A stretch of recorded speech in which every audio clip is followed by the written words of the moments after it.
Good afternoon and happy Sunday. My name's Mike. This is All Things Fish, and thanks for stopping by. It's just going to be a little casual discussion, pop up chat, see what people have to say. If you have any questions, you're more than welcome to post them up in the chat. Feel free to join the stream yourself if that's something that interests you. I did pin the link over in the chat, and we're just gonna roll for a little bit and see what's shaking with everybody. Be lovely if somebody wanted to pop up and chat. Otherwise, we can talk about fish, shrimp, aquariums, or just the meaning of life. And we'll see where our chats take us today, right? Orange Cones is here. What's up, Orange Cones? I see that there might be a few other people lurking. If you are, encourage you to drop a message in the chat. Let me know you're here, and we'll see what's going on. Koro's in town. What's up, bud? Um, the other day, a few days ago now, I did a live stream on live food cultures such as various nematodes and whatnot.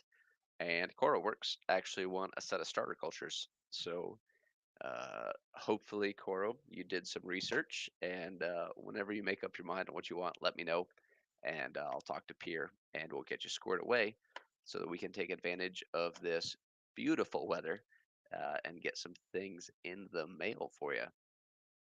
And when I say beautiful right now, it is about 50 degrees up here where I'm at in this beautiful hotel room.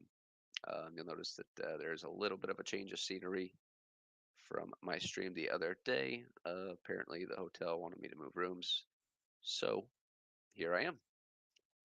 I see Adele collaboration of curiosities. Welcome. Good afternoon, ma'am. Thanks for stopping by. Binoxky Fish Kodo. What's up, bud? Hope you're doing well. I know you popped into. Seems like you always pop into the streams right away. So I appreciate you being here. Definitely a pleasure to have you. Hope you guys are all enjoying what's going on. I don't know, maybe, geez, it's almost been a month ago where I had some free time. I did post a couple of videos, one on doing some maintenance on my 5 stage RODI unit. So if you're interested in running RODI and you have questions, feel free to ask. If you are new to RODI, but you've already made that step, maybe you'll find that video useful as far as how to replace some of your media, why you might want to replace it, what benefits you'll see. And I also talk about where I got my new media that I used for the replacement. So I did replace all the stages to include the RO membrane. That's pretty cheap. I think maybe all in all to replace everything, it was about 60 bucks, and it basically makes it a brand new RO unit. So pretty cool. Stephen P 2003 is in the house. What's up, Stephen? Hope you're enjoying your weekend. Hopefully things are finally starting to cool down there in Louisiana. I'm currently in Alaska, so the things are definitely cooler up here. And if I stay here too much longer, we're gonna start running into snow, and I'm not super excited about that. Um, Last night, though, it was a beautiful night. Temps got down to about the mid 30s. There happened to be a little lake nearby where I'm staying up here.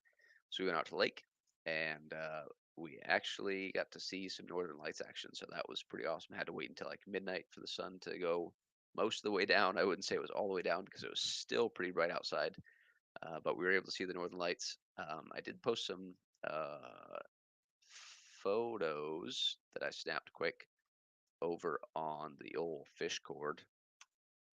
So if you're not a member over at the Fishcord, I encourage you to sign up. Awesome discussions going over there. Plus, you get to see some cool photos of the Northern Lights up here in Alaska. So not something that a ton of people get to see very often, but one of the good things about Alaska is that you do get to see them frequently, even in the summer. If you wait long enough, it will finally uh, get dark outside. eventually, and you'll get to see some cool stuff.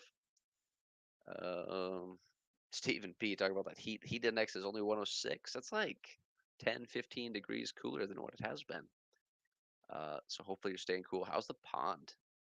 So Stephen lives down in Louisiana where it is unbearably hot and miserably humid. And he started running a pond this year that he's kind of been sharing updates on throughout his streams and on the fish cord. And it's been an interesting experience for him from what I can tell. It sounds like he's had some problems potentially with keeping that thing cool. So I haven't delved into ponds myself. I did pick up a copy of Ted Coletti's book per Kelly Foreman's suggestion.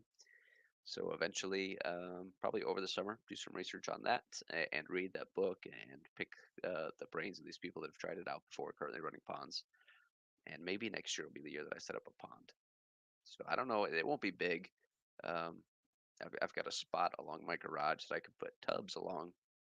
Maybe not necessarily room for a pond itself, but we'll see what happens.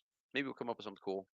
Uh, so the cheap make something work side of me is thinking I've got some 55-gallon drums. Um, I thought about digging those down in the ground to help keep them cool. So I mean they're about 3.5 feet tall. So you dig a hole about 2.5, 3 feet.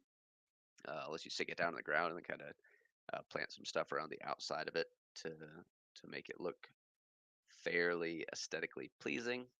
And then I don't know, the drums are only, I don't know, maybe 20, 24 inches wide, so it doesn't give a lot of room to enjoy things. But for the sake of potentially breeding something in there, I think it would work out okay. Good evening, Jenna. Matt from fishfam.link. Thanks for stopping by, guys. Just kind of hanging out. Um, I'm working today, but currently work for me means that I'm attached to this 24/7, waiting for a phone call to hopefully go do something cool. Um, Unfortunately, I don't expect that phone call, so it's been a lot of grilling out with the coworkers, hanging out. Went to the lake, I said, hung out, and talking to you guys. I've streamed more this week than I have in the past couple months, which hopefully you guys enjoy. All 8 or 9 of you that are hanging out. Why did I pause memberships? I didn't know I did that, Stephen. Let me look. Let me look at the old YouTubes because I honestly did not know that happened. So if that happened, we need to fix that so that we can provide an opportunity for everybody to join in on what what little fun or as much fun as I have to offer. So let's look. Um, hmm, Let me look here. Looks like it's an yeah, plain Chromebook. No kidding. It looks like it's an AdSense issue. Let me see if I can sign in quick and figure it out. Do. Holy smokes. Got too much stuff going on. Do this. Uh-oh. Getting into stuff I'm not familiar with now. We'll work our way through it. Looks like some sort of authentication problem somewhere. So let's get it sorted out. I'm surprised that I didn't get some sort of notification or something for that. I don't know if I can do it in studio on my phone. Well, look, I'm trying. I'm trying, guys. Um, Sign in. Of course, that happened to June as well. I didn't even know. I haven't been in. I'll be honest. I haven't been in many of June's streams lately. I didn't know that she even had monetization, such as memberships and stuff, turned on. Oh, geez. I might have to do this on my laptop. We'll see. So I'm going to work on this. I'm not super savvy with the whole monetization, AdSense shenanigans. Maybe I can get it to work on my laptop here, and hopefully I don't kill my laptop because that would be unfortunate, as we experienced the other day. So, what's going on with you guys? Orange Cone said they're taking advantage of some free time to handle some water changes. Stephen P is trying to beat the heat. Fortunately, he must have been able to sneak out of any meetings on the long weekend. Unfortunately, I don't have the benefit of having the weekend off. So while obviously, I'm sitting here, I'm not actively working, I'm still on the hook. Part of the job, though, uh, as with everything, it's got its ups, it's got its downs. But I get to hang out with you guys. So I don't mind too much. In the end, if I had the opportunity to either, you know, do this again or go a different direction, I would 1,000% jump straight in to what I'm doing because it's a lot of fun. Obviously, as you guys know, it's a lot of time away from home, but that's okay for now. Speaking of June, June's stopping by saying hi. I hope you're doing well, June. Like I said, I was just telling these guys I haven't, Coro brought your name up. I haven't been in a lot of streams lately, unfortunately, but I'm trying to work my way back around, at least poke the old nugget into a few here and there. I don't know what's going on.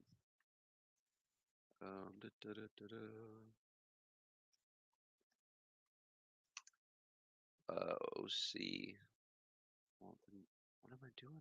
Oh my gosh. I don't want to add an account. I just want to sign in. Why is it so hard to sign in? Orange Cones, anyway, sorry. Orange Cones said that they had some spawns with the hurricane. Hopefully, the hurricane treated you okay. Oh my gosh, it's gonna drive me crazy. But spawns are always good.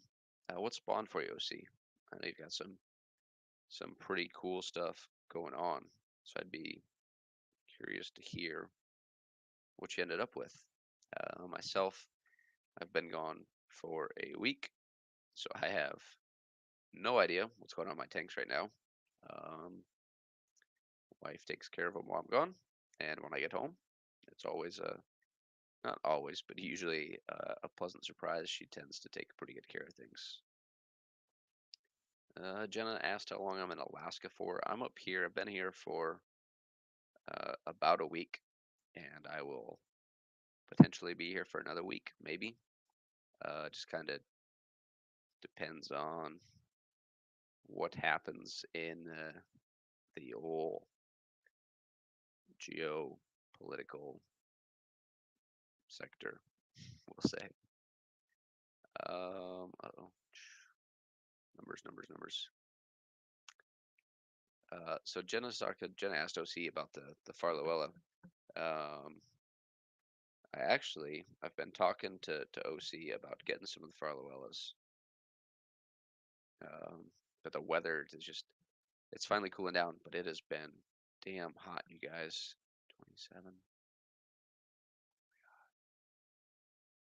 So slowly but surely, I hope to make it happen um, in this weird window of shenanigans that we call the weather in Iowa. uh, Iowa and South Dakota are about the same. Um, if you don't like the weather, wait 5 minutes, and it'll change. It may get better, it may get worse, but it'll change. That's for sure. Something about apparently my identification dropped out of AdSense for something, so it's asking me to verify my identity. Um, so we'll do that, I guess. We'll do this. Jeez, this is crazy. Hold on, I can grab my wallet. Hopefully I don't get involved in anything dangerous. Flying in itself is kind of inherently dangerous. So, but there are definitely points in time where there are different aspects to it uh, that could make life a little more interesting. I'll say that much. Matt's plugging the stream. If you do enjoy the stream, or if you enjoy the people in the stream other than myself, feel free to push the all the appropriate buttons. If you're not subscribed, I'd encourage you to check out the channel, look around, and hopefully you find something that you enjoy and you find worth subscribing. And if you are subscribed, which is like I know a lot of people lately have been having trouble getting notifications. So make sure for all your subscriptions, make sure you go in and double check your notifications. Even if you have like alerts set, for some reason YouTube doesn't want to play nice lately, and I'm not sure why. So it won't tell you when people are streaming. So, but lucky for you, if you are on the Discord server, that the kind folks like Jenna and Steven have taken the time to put together for everybody to utilize and enjoy. You do get notifications there. Additionally, um, Matt over at fishfam.link has provided uh, notifications through fishfam.link as well. So a lot of options to stay tuned in and up to date on when things are going down. So hopefully people aren't missing the streams that they're after, or even new videos, I guess. So a lot of the times lately, I've noticed that I'll see people or somebody will be talking about a new video that somebody else dropped, and I'll be like, man, I didn't even know that came out, so I'll have to go hunt for it. But it all works out in the end, and eventually I'll track it down and play catch up. Which uh, these days there's so many so many people on YouTube creating content, and then there's so as the number of people creating content increases, the amount of good content increases as well. At least ideal situation. That's how it would work. Doesn't always pan out though, right?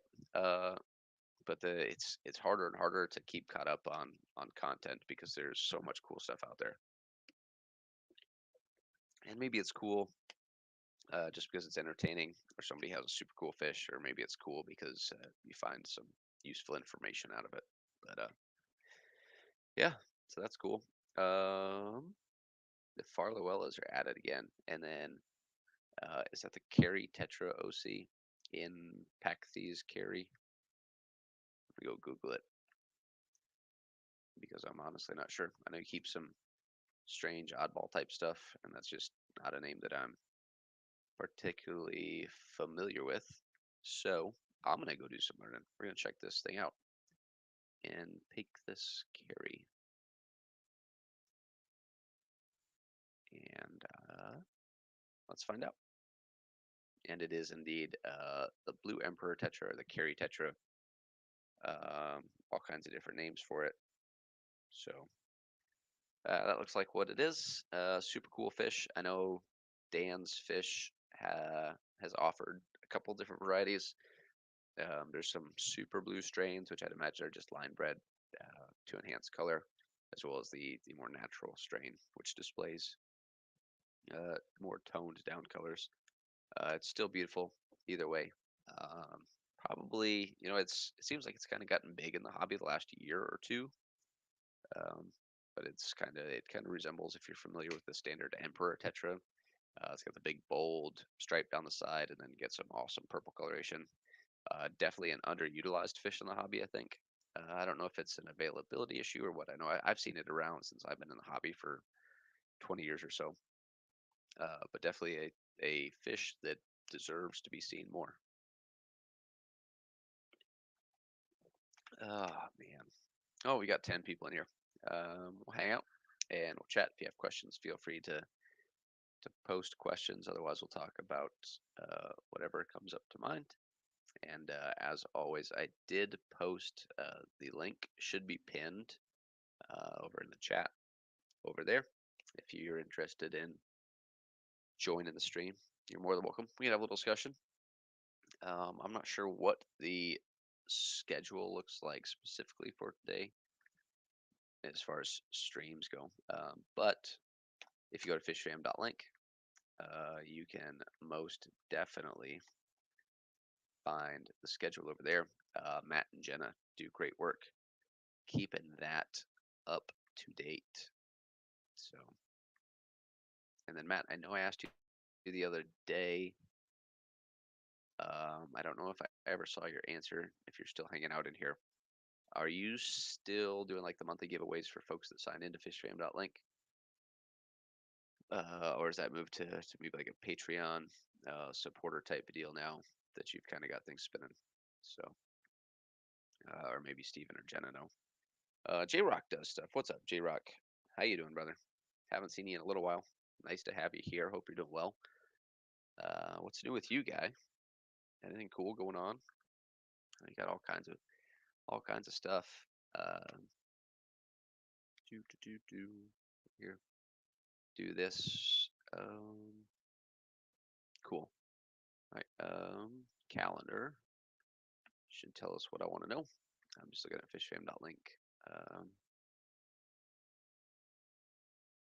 that's awesome, OC. So OC's still talking about the carry tetras, natural forms. But life expectancy of about 5 years, and her group is at 7. So that's pretty awesome. So that means you're definitely doing something right. Keep up the good work. So obviously they're spawning for you. I don't know if Skipper's streaming today or not. Actually, there's a few people on the schedule this evening. I don't know. We'll hang out. But um, oh, that's cool. That's pretty awesome. Speaking on store stuff, I need to order some things for the fish room.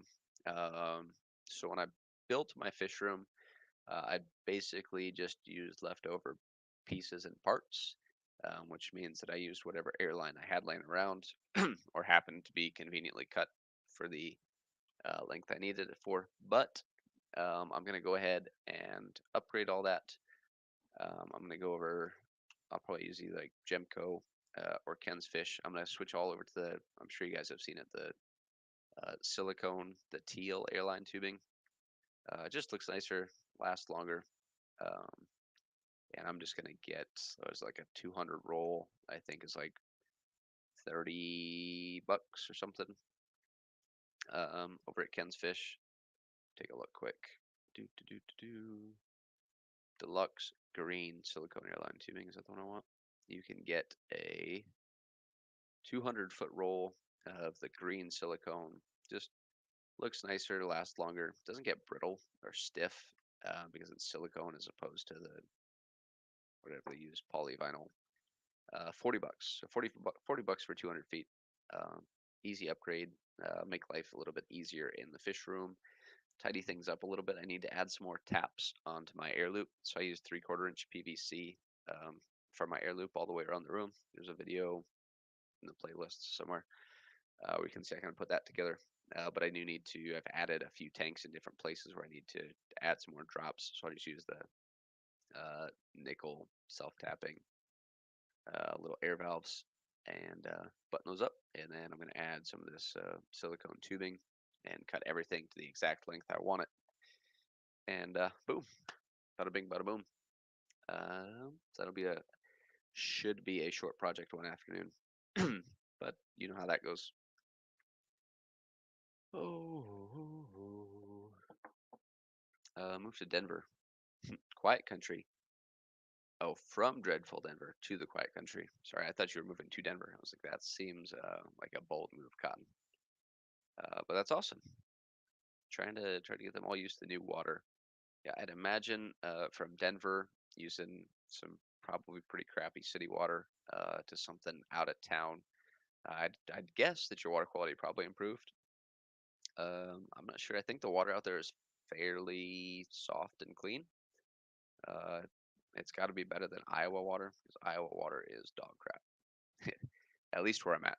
So like I said, um, TDS out of my tap is like 550. It is miserable. It tastes awful. It leaves a mess everywhere, and most of the fish that I personally keep are not happy with it.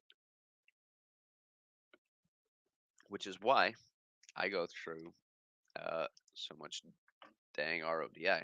So I've got my unit's a 75 gallon per day unit.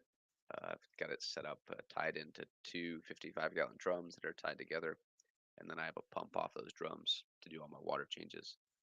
Um, so only having about 100, realistically 100 gallons maybe on hand of RO.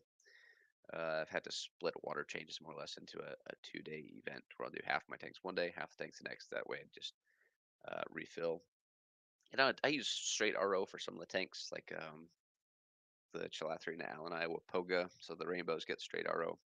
A couple other species get straight RO. Like I use straight RO for the shrimp tanks when I'm mixing water. I use the is it salty shrimp um, to remineralize that. And then I kind of cut the rest, you know, maybe 50-50, maybe 30-70, just depending on kind of the TDS ranges. And just see how it goes week by week. I tried to do weekly water changes of about 50% or more. So I'll just usually measure TDS and then add more or less RO based on kind of my target. So for the most part, 250 seems to be a pretty sweet spot for a wide variety of fish. Everything that I keep is definitely more than content. So um, bloody cats. Yeah. So the airline I have, dude, is just ancient. Like it's all the old, like I said, the polyvinyl, um, and it's most of it's probably been used for anywhere from 10 to 30 years. So uh, I've gotten my money's worth out of it. The people that had it before I did had got their money's worth out of it. So I think I haven't measured it out, but I think one of the 200-foot rolls of the silicone for $40 should handle all of my needs with a little bit left over. So it's one of those things that it doesn't seem like a big deal, um, but for $40, it'll definitely I think make things not only look nicer, but be a little bit more convenient for me. It does bend, so it's actually, generally speaking, the silicone tubing is more flexible in my experience than the regular cheap polyvinyl clear stuff, and the price difference really isn't that bad. So if I was going to build a fish room from start, I would definitely just go straight to the silicone than the standard stuff that you find at Walmart or whatever.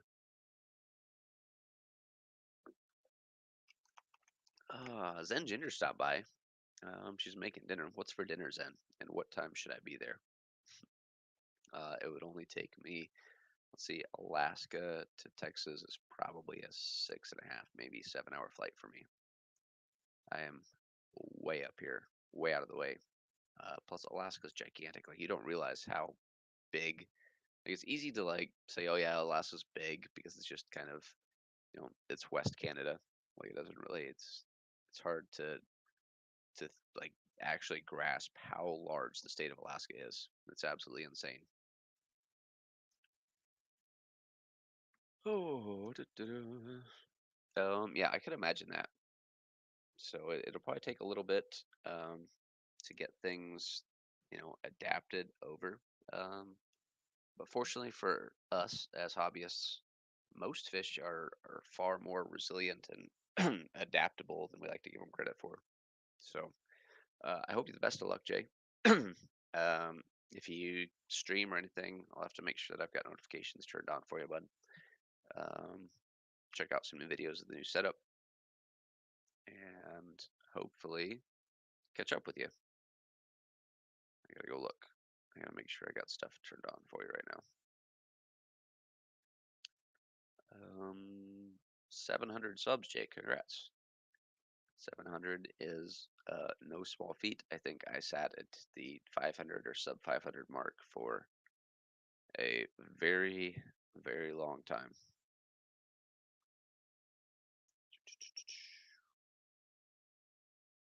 Took me a while to get where I'm at, largely just because I'm inconsistent at best. And yeah, cool. Like I said, good luck. Keep us updated. Let us know how things keep going. Yeah, for sure. today, and it's your birthday. Well, happy birthday, J Rock. Happy birthday. Hope it's a great one. It's a Sunday. It's a long weekend. Hopefully the weather. Let's see what the weather looks like over near the Denver area. Hopefully the weather is awesome, so you can get out, maybe do some grilling, or maybe go out for dinner. Treat yourself to something nice. The weather over there in your neighborhood, 80 degrees and mostly cloudy. So yeah, beautiful.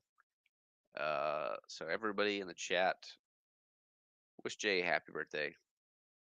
Uh, Glad you happened to stop by. 94. Awesome. Awesome. That is fantastic, guy. Zenny's having fajitas for dinner uh, without the steaming hot plates. So, fajitas are delicious. I'm a big fajita guy. We don't eat them at my house too often, usually because my child is 9, and if you ask him if he wants tacos for dinner, he thinks he's getting a soft shell tortilla with some ground beef and cheese on it because he's a very basic little white 9-year-old from South Dakota. We're starting to we force him to venture out a little bit, and usually he throws a fuss. Right now, he's at that age where he throws a fuss about something. He's like, "Oh, I don't like it," or "I don't want to try it," and then he tries it. He's like, "Wow, that's actually really good." So funny how that works. Folks with kids, I'm sure you understand. And now my wife is like, "Oh, well, the kid tried it. Why don't you try it?" I'm like, "Well, I've tried stuff before." She's like, "I don't like strawberries. Like something about the flavor of strawberries is just not something I enjoy. Um, I don't need to try them once a year to find out that I still don't enjoy them." So, man, Andy Carson, welcome, Andy. Hope you're having a great day. I'm not super familiar with you. Feel free to introduce yourself. Type a couple messages up in the chat so that I can get to know you. That's a big part of this channel. I haven't seen you in the chat before, but I like to get to know you guys just as well as you guys get to see me, and we like to interact back and forth here. Usually fairly small streams, lots of questions and answers and discussion going both ways. So uh, thanks for stopping by again. I encourage you to go check out the other videos if you haven't, and let me know what you think. I'm always open to feedback. Anybody that's watching, if you're in the stream, feel free to comment in the chat. If you're watching replays or if you're just watching videos, your comments let me know how things are going. If you want to see something different, let me know. Otherwise, you can always reach me, Mike at allthingsfish@gmail.com, or you can find me on Discord. So if you're not on Discord, do it, do it, do it. Jen is on top of fishfam.link. Jay's birthday just got added to the calendar. That's one of the cool features over there. So you can go check out the calendar, see what's going on, see what's happening as far as events go. So if there's an event near you that you might be interested in, you can see it over there as well. Birthdays, all kinds of cool stuff. And then there is also a Patreon to help support fishfam.link. Matt, obviously, he started this on his own accord. So there is, various equipment, server space, etc. that goes into it. And then if you are a Patreon member of fishfam.link, you also get discounts and a lot of perks to a variety of different shops and fish tube type stuff. So super cool. Get neat, awesome little. Matt did badges for a bunch of the members for a while, so you can take whenever you're at a big event convention, you can wear your super cool fishfam.link badge. He made QR codes, so you can scan your QR card, pop up your user profile on fishfam.link, and people can link to your Facebook, YouTube, Insta, whatever you got. So definitely worth looking into. TJ Autocross, what's up, guy? Thanks for stopping by. Appreciate it. Hope you're having a fantastic, hopefully a 4-day weekend. I'd imagine most people are probably on the 3-day weekend train, but some folks are cashing in on a 4-day weekend. So that is awesome. Myself, I have an extra long weekend. It's not really a weekend, so there's that. Join the fish cord. Talk to me before Jenna kicks me out. Sometimes I can be a little bit rowdy. It just depends on the vibe. So everybody else there uh, has a very low chance of getting kicked out of Fishcord and booted and banned. So take advantage of that. Like I said, obviously, we talked about the great resource that fishfam.link is. The Fishcord is super awesome. It's basically a 24/7 helpline, um, whether it's DIY projects, fish, plants, freshwater, saltwater, or if you just need help making dinner, chances are somebody will at least give you their opinion, whether or not it's solid information or not. I'm kidding. Um, but yeah, we talk about a little bit of everything over there. It's a fun little tight knit community. A racetrack. What are you racing, TJ? Autocross. So I'd imagine it has four wheels. Probably hangs really low to the ground, which is the opposite of anything that I drive, and most likely goes way faster than anything I own. Probably a lot of fun. I've got too many dang hobbies as it is. Uh, one of the Jeeps is halfway torn apart right now, and I gotta get that back together. And then the older Jeep is a never-ending project by choice, not by force. There's just always something to tinker with and upgrade on. So if I'm not hanging out with the family, I'm hiding in the fish room, and if it's not too hot or too cold, usually turning a wrench outside in the garage, doing something or the other.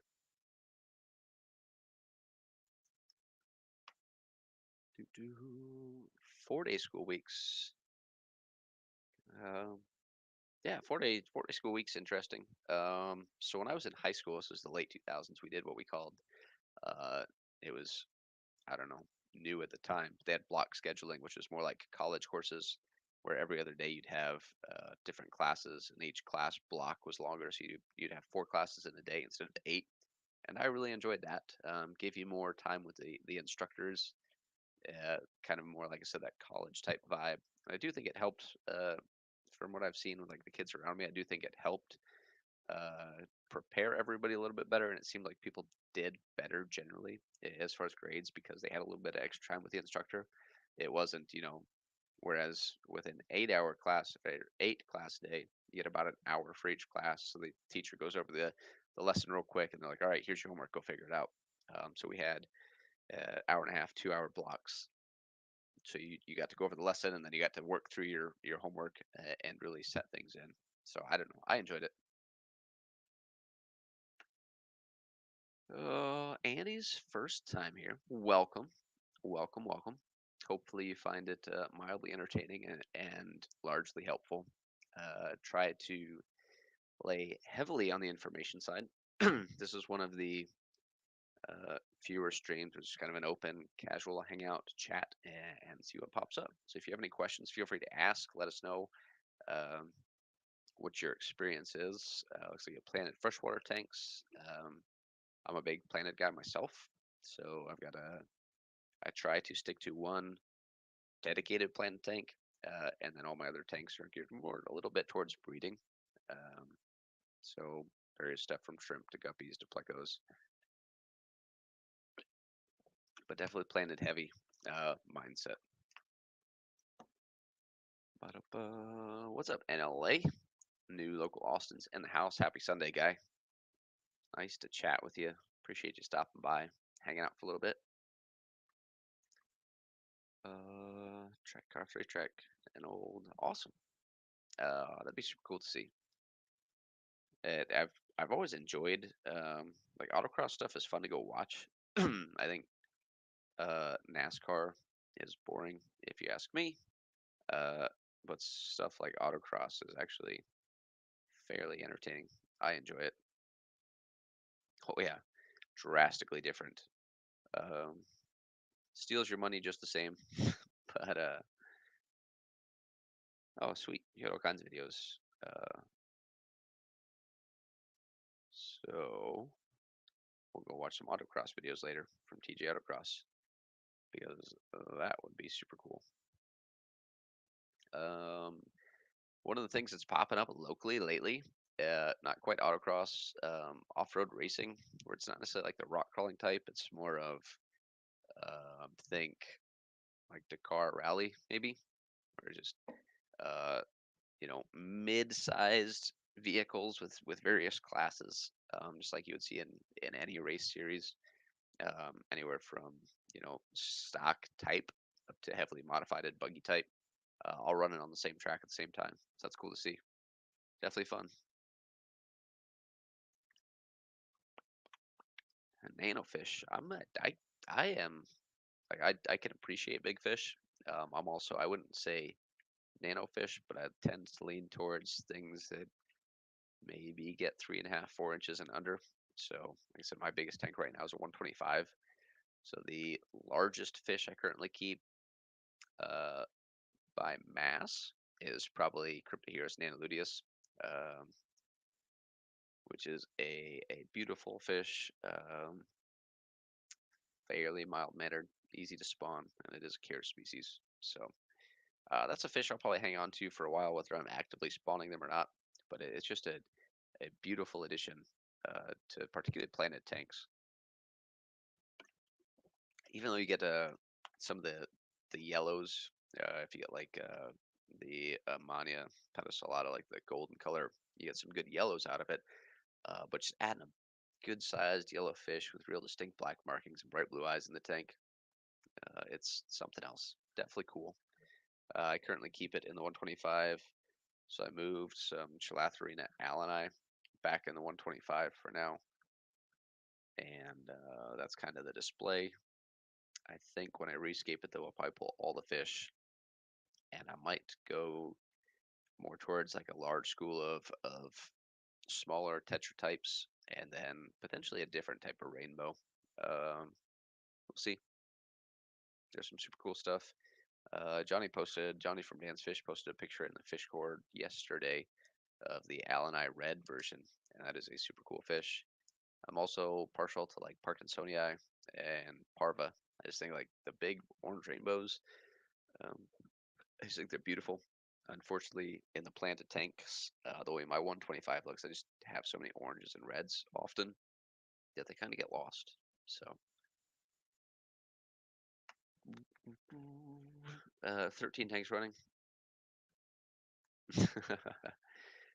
Yeah, the livestock sometimes will dictate the number of tanks that you're keeping or not keeping.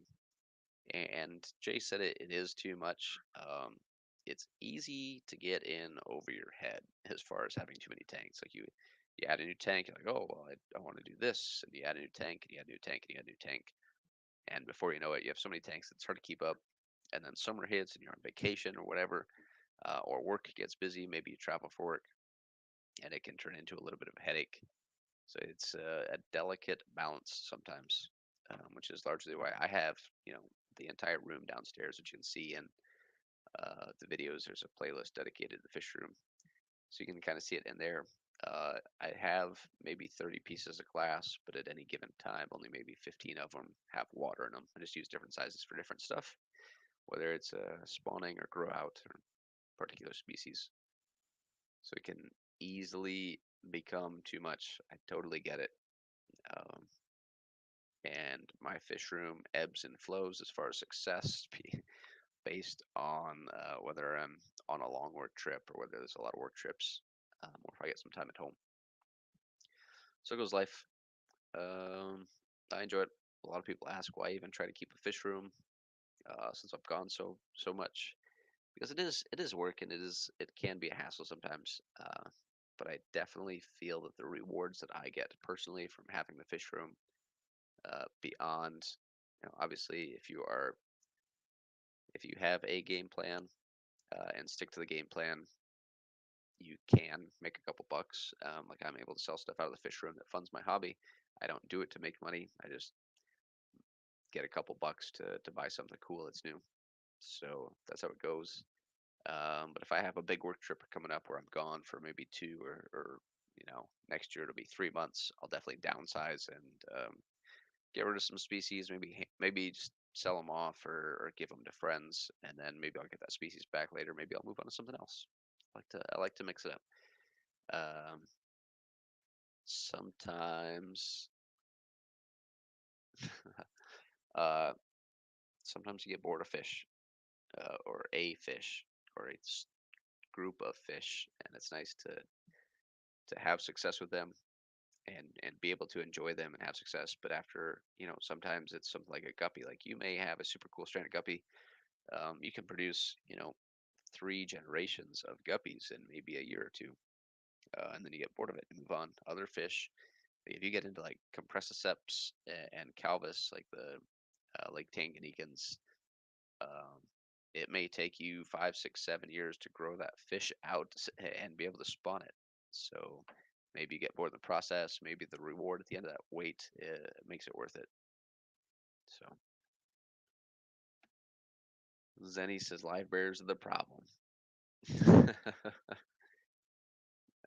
Yep, that happens. So I actually just got rid of a bunch of my half black white tuxedo guppies. I had probably 200 or so. Moved a bunch of them out, distributed them locally through various sources, and condensed some tanks. I just took the sponge filter, boop, popped it in another tank to keep it, somewhat cycled, just in case, because you never know when something cool is going to pop up. So like there was a discussion the other day. So Skipper from Skipper's Aquariums does auctions on Saturday, where members of the fish tube type community, they all offer up various things to auction during his stream. And a lot of the time, stuff will pop up. You're like, man, that's awesome. That's a good deal. I just don't have a tank set up for it, which is, not the whole reason, obviously, that I leave some of my tanks empty, but it is a factor. That way, in case you ever come up with, maybe you finally get that, rare opportunity to get your unicorn fish, you always have something ready to go.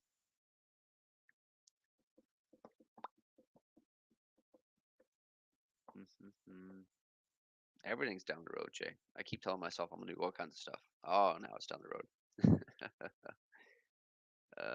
OC, I'm guessing you meant spawn, not speed. And I think that is a Farlowella species, but I'm not positive. So I'm gonna go look. God dang it. Stop. Sturasoma panamense,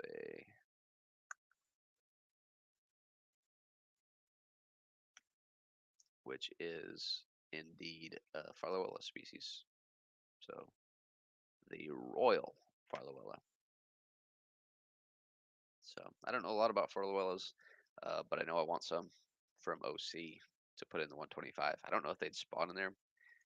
What water parameters do you keep those at OC that they're spawning all the time for you? Because I know you've had a lot of success with various species of the Farlowellas. I've never looked into it much. They're super cool. They're intriguing. I'd imagine if I put them in the 125, they'd probably spawn, but I don't know for sure because, like I said, I've just never looked into it much. But fortunately, there are super cool websites out there like Seriously Fish that tell you these things.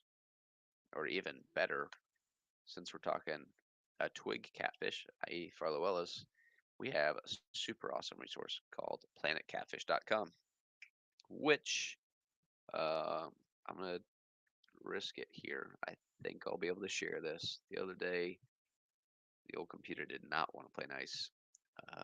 But we're going to talk about Farlowells for a little bit because I want to pick OC's brain, which means that OC has to take a break from paying attention to water changes. Uh, so if you're not familiar, this is actually a website that I featured on my 12 Days of Christmas series. It just kind of was a short series I did last December to try to introduce people to whether it's new fish or new resources um, to use to gain information about Planet Catfish. It's literally all things catfish, as a super awesome database that's more or less just built by the members. Um, Free to use, tons of information there. Um, so, for example, so this is, we looked up Drosematicus panamensis gives you the scientific name. The common name says is considered the royal twig cat. Tells you where it's from. So Panama. So looking at Central South America type area. Gets up to 8 inches, which is pretty big, but they are slender. So there's not a lot of mass to them. Tells you how you can identify them. Tells you where they're distributed. Panama, Colombia, Ecuador. Um, all kinds of information. Kind of the natural water parameters they come from. So fairly neutral water, looking at 6.5 to 7.2. So neutral to soft. Or neutral to acidic. Sorry, soft is kind of a different story there. But per the caddy log at Planet Catfish, nobody has reported breeding this fish, the orange cones. So, OC, what you should do is go. I'm sure you're already signed up, but if you're not, you should sign up for Planet Catfish, and you should go submit a breeding log or a breeding report, I guess. Because I'm just gonna go to what you can do, and one of the most useful features, go away, about Planet Catfish is the breeding logs. So what happens is when somebody breeds a fish, they'll go in here, they'll post their breeding report, and you can go in here and see, okay, so the top breeding report in here is by user Point Plico. They'll go in here and they'll give you exactly what they were feeding the fish, when they spawned it, their group size, how many fish they had in the group, how big they were, their water conditions, and any potential, triggers that they used, whether it was a specific food, a water change, etc. How to get their fish to spawn. So super, super awesome part of Planet Catfish, particularly if you're interested in spawning your fish, is you can literally go in and just read how other people have done it. Uh, 5 tanks running. Do, do, do, do. Planet Catfish is well worth the money. And by well worth the money, I mean it's free. Like you can go on it any time of day, whenever you want, and it has hundreds of species, super solid information.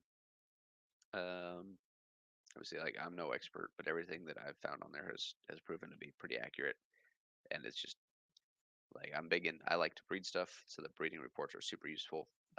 Tom from TM Aquatics, he's big into breeding Corydoras, the Scleromastics, the Asperodoras, and obviously Plecos. And he highly recommends this website. It's been around for as long as I've been in the hobby, probably 20 years, and it just continues to build and build, and it gets better the more that people jump into the website and the more they participate. So orange cones for your Panamensis, there aren't any breeding reports. So if you would be ever so kind is to take some time one day and submit a breeding report, that would be awesome because people like me want to know. Da-da.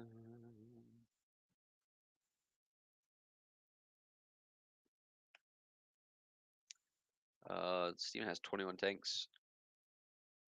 I own, I probably own over 30 pieces of glass. Like I said, the 125 gets the most love. It's in the living room. The others downstairs are set up for breeding, and it varies honestly from month to month as to how many are actually in use. Oh, Ryan from PNW Aqua's here. What's up, bud? How you doing today? Uh, I'm. I actually stopped in last week.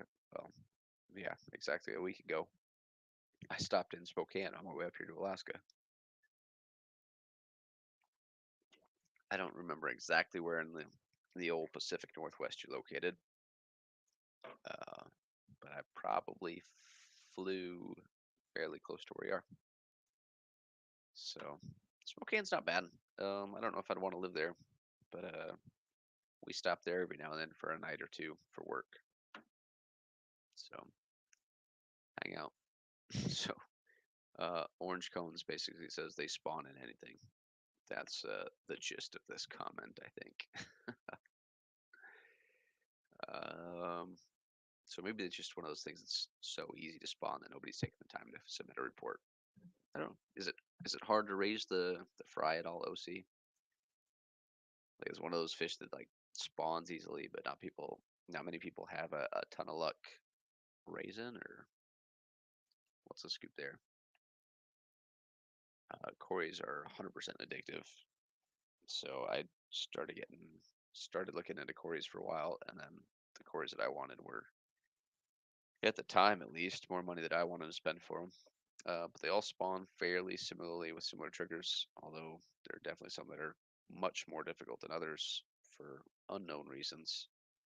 But over the years, people have slowly, slowly cracked the code on a lot of this stuff, which is awesome. It's awesome to see people breeding something that doesn't get bred very often, particularly as they continue to ban more and more exports out of South America. It's awesome to see, the there's some species where there's only a few wild caught groups in captivity anymore. So getting those to spawn is definitely a big deal. And unfortunately for those of us trying to acquire some new things, prices as export lists grow, prices go up on what we have in the states already. So can be problematic, but fortunately there's folks out there that are having good success spawning them, and the more that they're able to spawn and distribute, and then the ones that they distribute get bred and continue, price comes down, then more people get to enjoy the fish.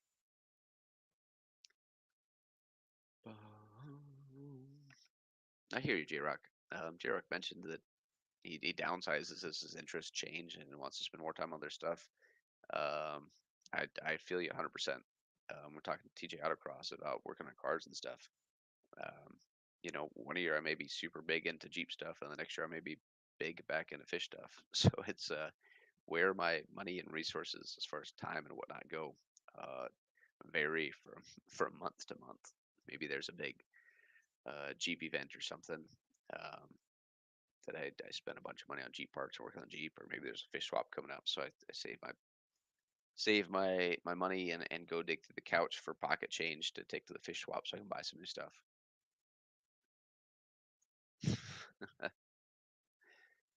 uh, Steven can't dabble, and Zenny agreed. She said she's either obsessed or bored. So,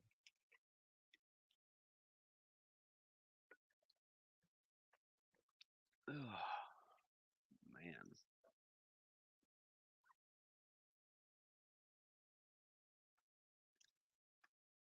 yeah, I totally get that, Jay. Um, I mean, obviously, I have the space and I have the tanks that I could set up way more tanks than I have running. But those tanks probably wouldn't get the love that they deserve. And you kind of notice that, with, and I'm not dissing anybody. It's just kind of part of the cycle. You'll notice that with with newer people in the hobby. Um, so they get a little bit of the multiple tank syndrome, where they want more tanks, more tanks, more tanks, and then you see somebody, and it's probably happened to all of us at one point in time or another. But you'll see somebody, next thing you know, they went from one tank to 20 tanks in their first year in the hobby. But all the tanks continuously struggle because they just don't have the time or ability or resources to properly care for them. So people jump in, they go 100%, they get a million tanks, uh, they struggle with their tanks, they get frustrated, and the tanks either just sit there and suffer because they're frustrated and they don't want to deal with it, or they just get out of the hobby entirely, which is unfortunate. So uh, patience in this hobby is a big thing, and you kind of, if you're somebody like me or Steven or Mandy who goes 0 to 100 on stuff, you have to pace yourself a little bit. Um, Otherwise, you find yourself in a pickle. And I've been there. Um, I went from one tank to 15 tanks, down and back up, and down and back up. Um, when I first set up the fish room, I didn't have 70 tanks set up, but I owned 70 pieces of glass, and I've slowly worked my way down and up and got rid of the sizes that I didn't necessarily want. And I've kind of found a medium where I'm at right now of about 12 to 15 tanks is manageable. And that's 12 to 15 tanks with one or two being a display and the rest being, working or breeding tanks. I definitely couldn't pull off something like, Stephen or Kelly, where they have, several very nice full up display tanks. That is a completely different animal to deal with. Ian from Atkins Nature Aquariums is here. What's up, Ian? Don't worry about being late. I know other people are streaming, so if you're in another stream, or if you were, or if you're departing early to head to another stream, I totally get it. There's so many people, and we were having a discussion about this the other day. A few of us were talking, like trying to find a time to schedule a stream. If you're one of those people that's interested in regularly scheduling a stream, um, like as in you want to hit it every Monday night at 7 o'clock.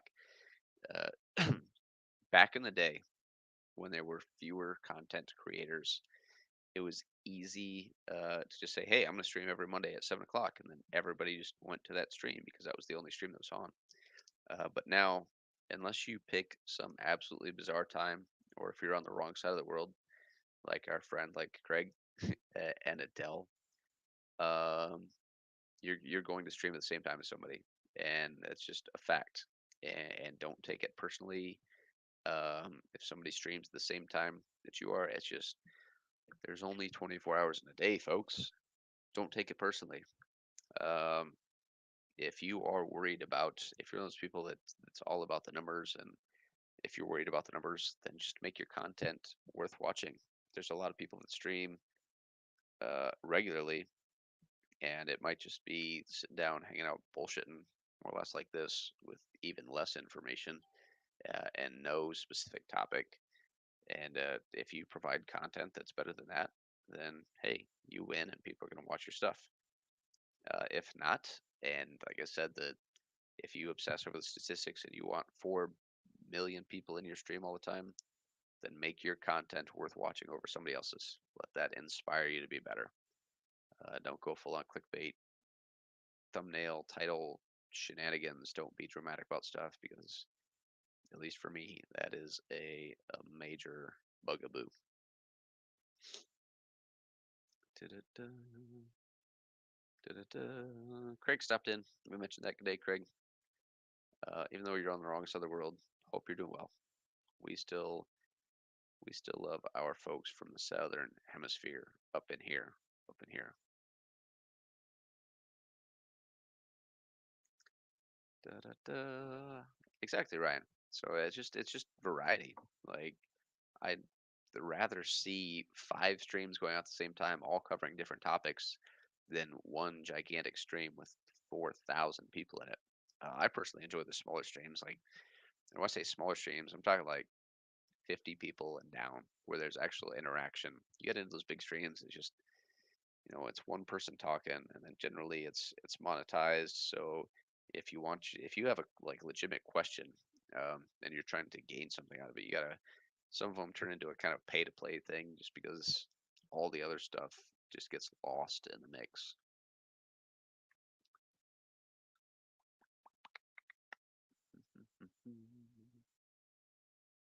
Oh wow, 12 now. Normal spawns are mid 30s to mid 40s.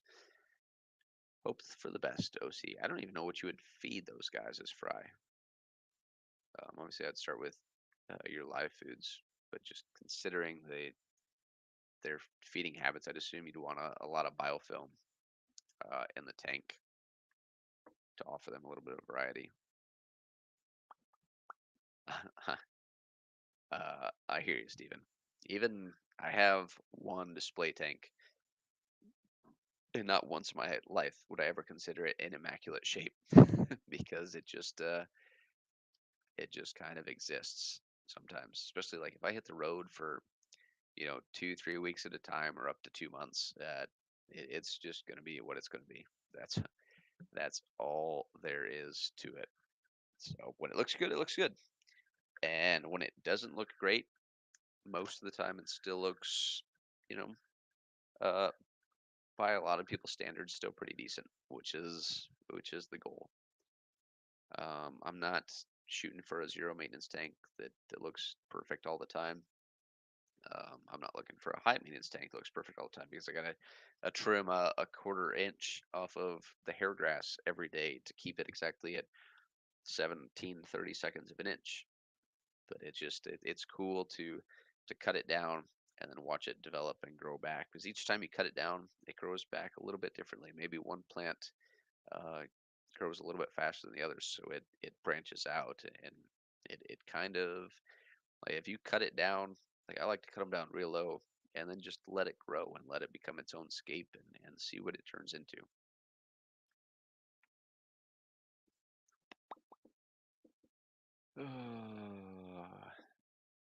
I hear you, Jay.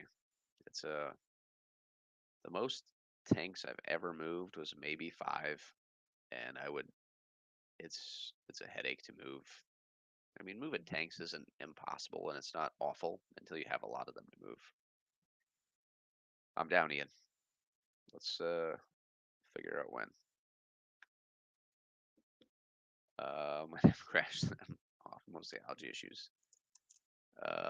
Yeah, that happens, and there's no imposter shenanigans going on, dude.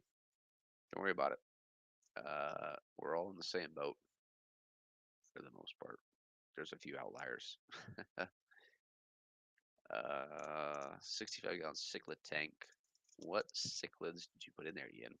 Are you talking like main like Africans or South Americans or like Westerns or ribs or there's so many options. We used to say cichlid before, and you're like everybody's like, oh, it's probably one of the big three, like your Malawi, Tanganyika, or Victoria. But now there's so many different cichlids that not only we've discovered and domesticated and brought it, but like brought into the hobby and people are distributing that it's super cool to see just all the variations and at least in the Midwest for the last 20 years because the water's so hard.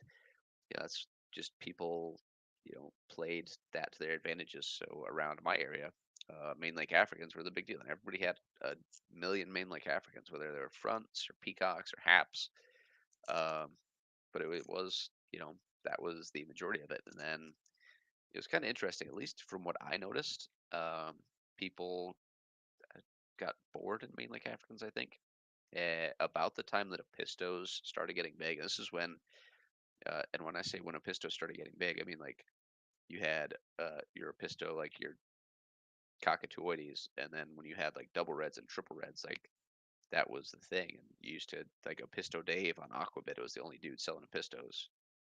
That was probably 2005, 2006, 2007 time frame. At least from what I saw. I mean, I was 15, whatever, right? So I didn't have a very wide uh, field of view as far as looking at the hobby goes, but that's what I remember. It's just like your cockatoides being about the only option. And now, if you look at a pistos alone, not counting all the other 3,000 plus species of cichlids out there, just a pistos, I mean, you can go shopping for a pistos and look at 30 to 40 variations or species on an even day. So crazy how that works. It's cool to see the hobby grow. Super cool to see the hobby grow. She does pretty well. Uh, I've never asked her to trim the tanks. And when I say the tanks, I mean the 125. I ask her to basically feed and top off, and she handles that just fine. Um, she has trimmed plants out of the tanks before, just because she said she couldn't take it anymore. Uh, which I'd say she has a tighter tolerance than I do, and when I'm home, she just lets me do my thing. Uh, but she has her preferences on the 125. She gets a little bit of say in it, not much, not much, just a little bit. So, um, Festivums, Severums, and Zebracara. So, Zebracara, or the Ivanacara etiquetta, was kind of a unicorn fish for a while. This was when it was hard to find. I still think it's super cool, but they can be little assholes.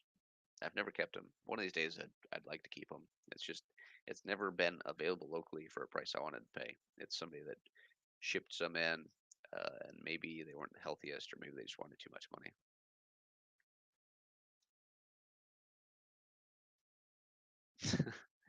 Well, that's unfortunately you lost 3 buckets of fish, so I'm sorry to hear that, Jake. But I completely relate to the U-Haul situation.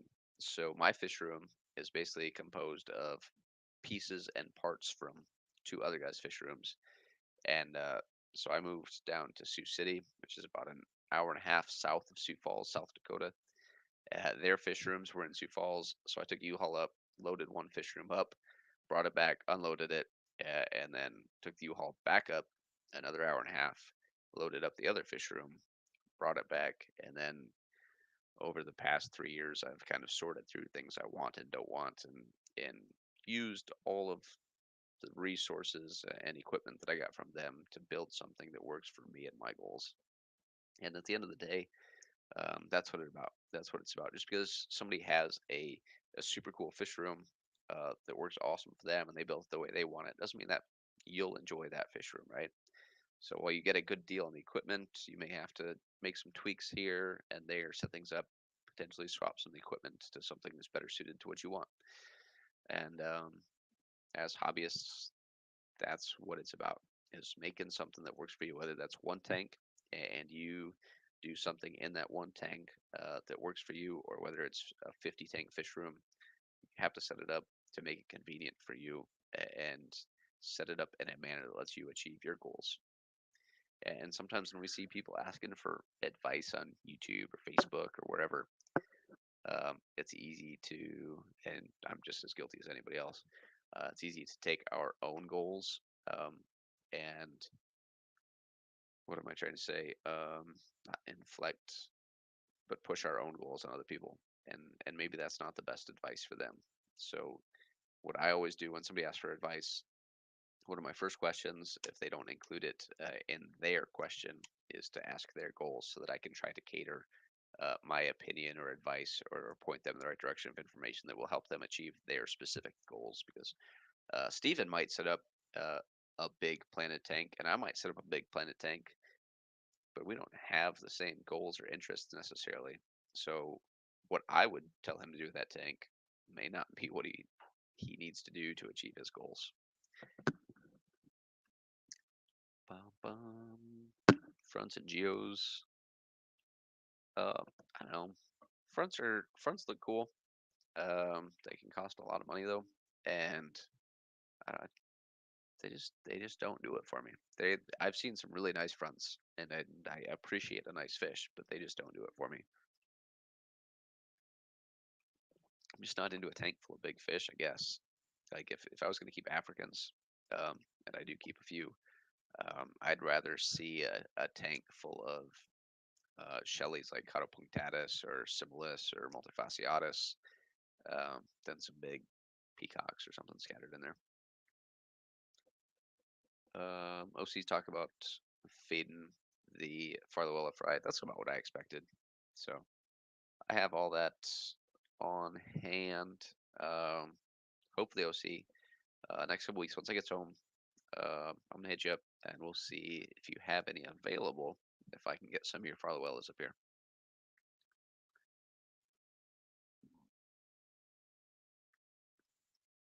Yeah, that going back to you know when I mentioned people in the Midwest catering their strengths of their water, like doing all hard water African main lake stuff. So the Northwest is completely the opposite. They have very soft waters. There's South Americans all over the place.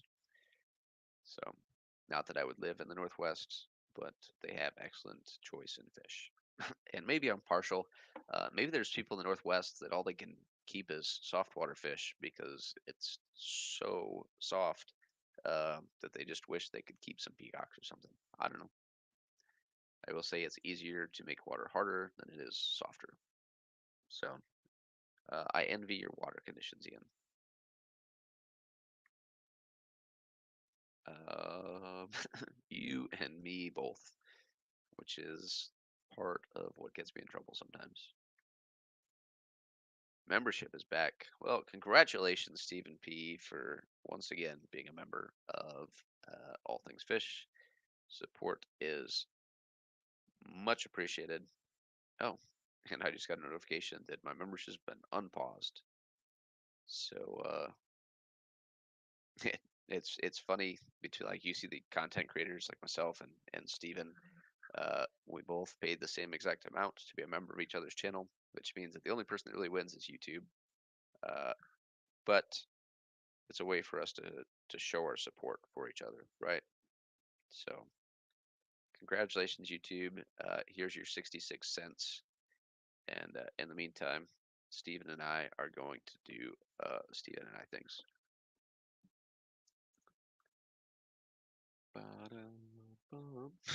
Albino Farluella. Uh, if only it were that easy, OC. I'd imagine though, if you were able to produce a substantial amount of albino Farluella someday, maybe that you could probably make a couple bucks on that.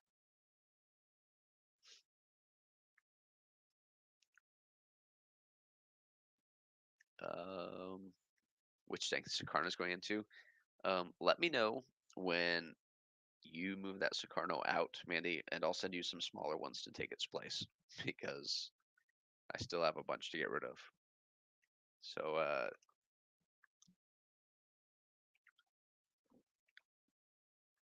perk of being a member of the channel is that you get dibs on plants to come out of my tank. So if you want any kind of Dura Sukarno, you can get it cheaper by being a member than going and paying whatever god awful prices people are asking for swords these days because I've seen some insane ones. Awarding points.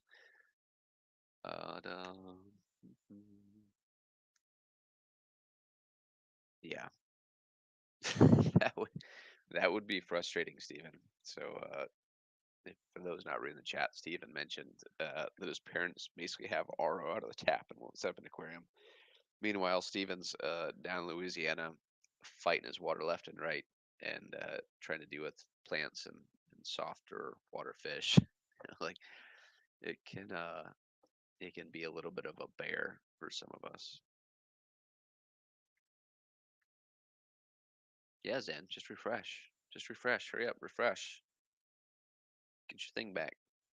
Do the thing with the thing. Um, one of these days I need to add more things to the thing, but we'll get there. Right now, it's one of those weird things where I'm like on the road for work and I've got free time, but I don't have free time. So it's maybe that's what I'll work on tonight, assuming things don't get weird.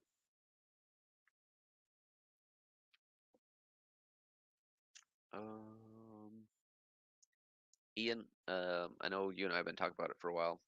Anthony actually messaged me. Anthony from Anthony's Fishy Friends. He messaged me yesterday after my stream a couple days ago. He wants to do a saltwater stream too. So we need to get you and Anthony and Gina together, and one day we'll do a saltwater panel. I know it's something that other people and other streams have been interested in. We just got to make it happen, man. We've been talking about it forever. I've also been talking about setting up the BioCube forever, so that's on me.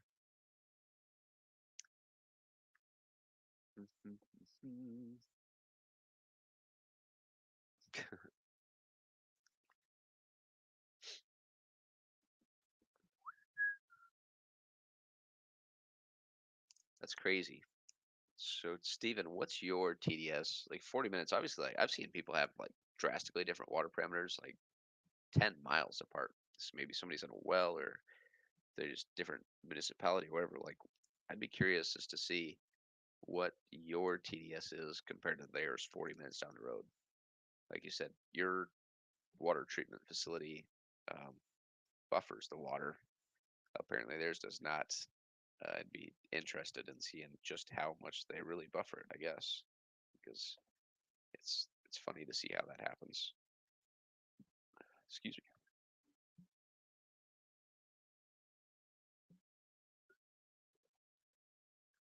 me. Oh man. Whew.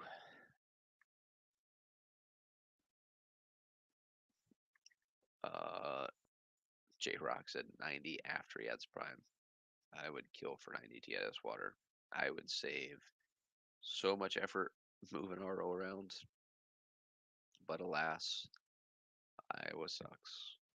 So here I sit, just pumping RO all day long. Oh, which one of the reasons that I actually finally got around to replacing all the media in my RODI unit is because of the BioCube potentially going salty. I just have to fix the BioCube. That's it. Needs to happen. Um, 125. So I would take 125. 125 is not bad at all. I'm at 555, and it is a whole lot of KH, like through the roof, driving me crazy. So, funny story, Ian. I think I've told you about this before. Um, this is 2012. I had the 75 gallon set up in the basement of a house that I was renting, and I was like, oh, like I didn't have enough RO to do a whole water change, so I ran the output line from my RO unit just straight to the 75 because it was close enough to do so. I'm like, oh, I'll come check it out in a few hours and then shut it off for the night and fire it back up in the morning. Well, guess what happened?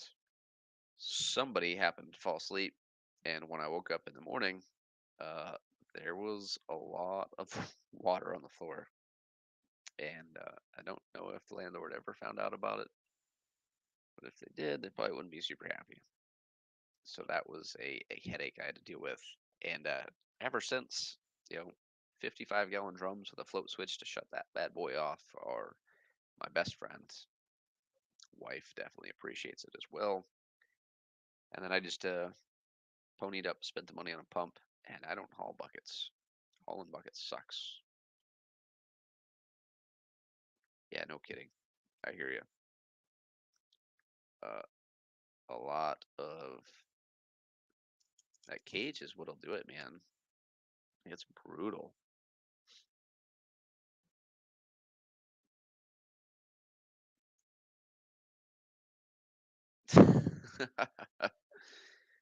Oh man. OC, that wouldn't be funny if it wasn't true, but I specifically know a 046 breeder that only sold males, and,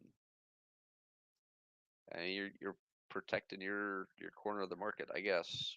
Kind of a dick move, but that's how it goes. Uh, Zen's a member now. Thanks, Zenny. Appreciate it. Uh, and you are a fanboy now, officially. You made it official. That was your choice. Thank you, though. I do appreciate it. So thanks to all the members in here. Um, the support goes right back into the channel.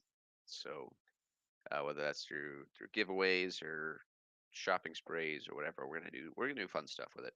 Um, as the channel continues to grow and hopefully people find it beneficial to become a member of the channel and you feel that you're getting your money's worth. We'll do more giveaways and stuff. The other day, for those of you that were around, we did some giveaways of starter cultures for a from Paul Pier. So Fish Guy, um, Coro needs to make up his mind on what cultures he wants, and then SC Catahula was supposed to email me, and we're gonna send 3 starter cultures to each of them. Now that the weather's starting to tame down a little bit, so they get some food cultures going and feed some more live foods because I love me some live foods.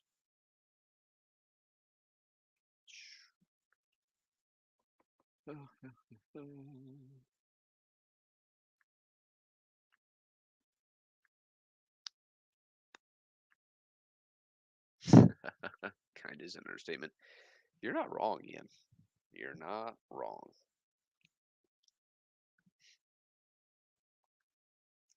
Mhm. Allegedly, yeah. There's no allegedly about it. There is 100% intent with a lot of that. And I'm not saying that it's just Asian fish sellers. It's just people that are in it to make money, man, which drives me crazy. Like I get it. Like you're using it as a business, but you're also it maintains the monetary value of that fish for the time, uh, or even increases it. But at the same time, it's detrimental to the hobby because you're limiting to the number of people that can keep that. And then, so if you have some catastrophic failure, now you don't have anybody to go get a female to because you were a dick to everyone and only give them males. So if you lose your females, whether you have an ice storm or whatever that takes you out, excuse me, you lose your females. Well, now you have no breeding stock.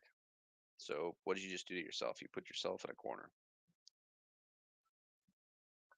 which is why, like, so reef folks like Ian, and I kind of do this with plants myself and some species of fish. A lot of reef folks, they'll get a new coral, and then as soon as they're able to frag it or split it into multiple corals, they'll just give a piece to a buddy, or give a couple pieces to different people, so that if something ever happens in their tank where they lose that coral, they can go out and get a piece from their buddy.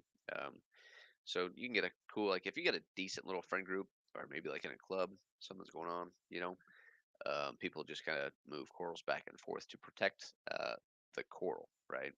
It's not that they're just giving stuff away for free, um, which is usually nice of them to do. You'll often see that, but they're doing it to protect the coral itself, so that somebody in that area still has a piece of that coral, hopefully.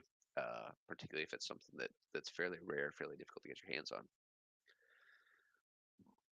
Which reefer's code are we talking about here, Ian? Uh, I'm kidding. Although that's legal over there. Bex is here. What's up, Bex? So, for those of you that have been living under a rock lately, um, Bex moved back up to the Denver area. She's getting settled in her apartment. I believe yesterday, maybe I'm wrong, but I think was yesterday the first stream of the new apartment in Bex. So, caught some of that one. Her and Steven streamed for a little bit. And how were your CDs? How are your wings, Bex? I think the stream ended, and then most people rolled over to Rico's, but I never heard how the wings turned out. So she did say it was indeed the first stream in the new place. Looks like the new setup as far as your desk and everything was working well. Now you just gotta get Kyle to order you a new drop-down green screen, so and you'll be squared away. Be looking good. Seems like everything worked well. High quality. Definitely appreciate the stream. It was fun. Nice to see you again. Definitely nice to see you streaming. Um, could have done maybe without so much Steven. I'm kidding. I'm kidding. Always enjoy listening to you guys. So the wings were delicious. That's what I like to hear. Just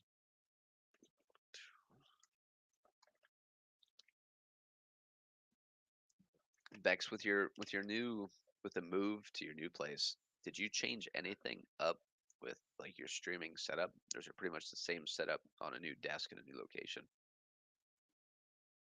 Because now that I'm doing this a little bit more often, I'm looking into ditching the the old headset and the crappy boom mic and moving to something actually substantial.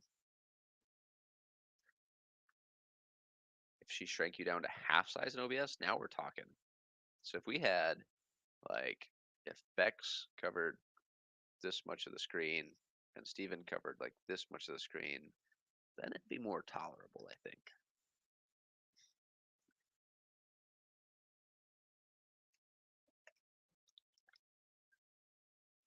However, yesterday was the first time that we got to see probably my favorite video Steven ever.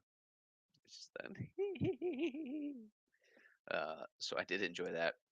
Just seeing that 5-second clip made the entire stream worth it. So thanks you guys for the laughs. Uh, Definitely needed. I'll say that. So definitely needed. You know, people jump into streams at various times for different reasons, and sometimes it's just for a laugh. And you can usually count on Steven for a pretty good laugh, whether directly or indirectly, because it may not be of his own accord. He may be the subject himself. Um,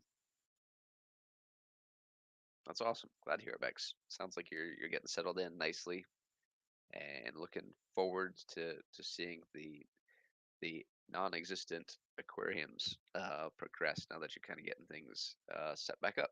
So um, I still think you need to turn your monitor the right way, but that's between you and the higher powers. uh,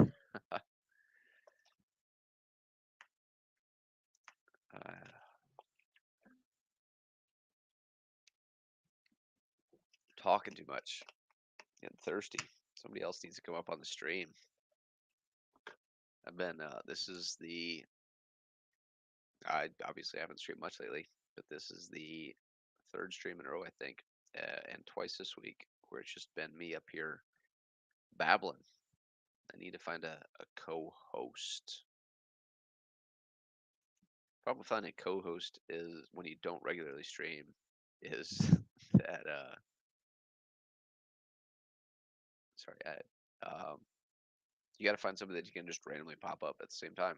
So that's why I usually just post a link, and if somebody wants to come up and chat, usually Vibes is usually down to chat and give the old vocal cords a little break. I think I don't know if I heard the story directly from you guys or if it was one of those through the grapevine things. Uh, but next time you guys stream, I will definitely, you could probably make a stream out of that story, and you would have my full attention because anything that results in a video clip like that of Steven is definitely worth watching in my book because it's probably pretty entertaining. I'd imagine it has to do with something that happened at the Clash, but I'm not sure. Much appreciated, Bex. Much appreciated. So, speaking of the Clash, it's September. The Clash is coming up. Who's going? We got about what 20 or so people in here listening to my shenanigans. Who's going to the Clash this year? Unfortunately, I will not be making it because there is a chance that I could be still sitting here in this in this very room, um, maybe doing the same thing, but I'll be on the other side of it because it sounds like, and Steven and Bex, correct me if I'm wrong. It sounds like they're going to do something a little more geared towards a little bit nicer, like streamer setup over there. So Steven's going. I knew local Austin will be there. Jenna and Steven. I know Scotty will be there. I'd imagine Keith from KJE will be there. Uh, did they?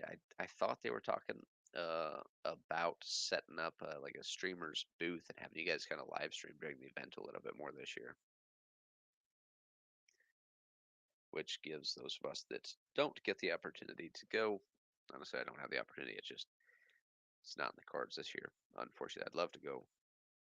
Um, Gives us a chance to live vicariously through you guys, as well as encourage you guys to spend your money, which as hobbyists and largely most of the people in this stream right now, we definitely don't need any encouragement. We're pretty good at it already, but we like to encourage to push people over the edge and spend their money for them at their expense, obviously. Ryan also mentioned Fishtoberfest. I haven't looked at the lineup for Fishtoberfest, so if you're in the Portland area, is the help me out here, Ryan. You guys are the Greater Portland Area Aquarium Society. Is that right? GPAS? Greater Portland. I think so. Fishtoberfest last year, Stephen P was out at Fishtoberfest. Tom from Skipper's Aquariums was there. Bentley Pasco did a talk. I know Alex from Secret History was there giving a talk. That's all in their neighborhood. Obviously, Kenny and Danny, um, G Pass. Yep. So definitely another good group. It's cool to watch these. I think sitting on the sideline, it's been particularly interesting to see you know how social media itself, and particularly like YouTube content creators, has played into the growth of some of these events. Because like the Clash has been going on for years, and it's evolved differently over time. and it, sorry, it seems like there's. I mean, I haven't been to the Clash before just because of the location, but it's always been something I've loosely tracked. And it seems like the past few years with YouTube content creators um, being up and coming and playing so much for a factor, that a lot of the YouTube content creators are jumping in and growing the event that way.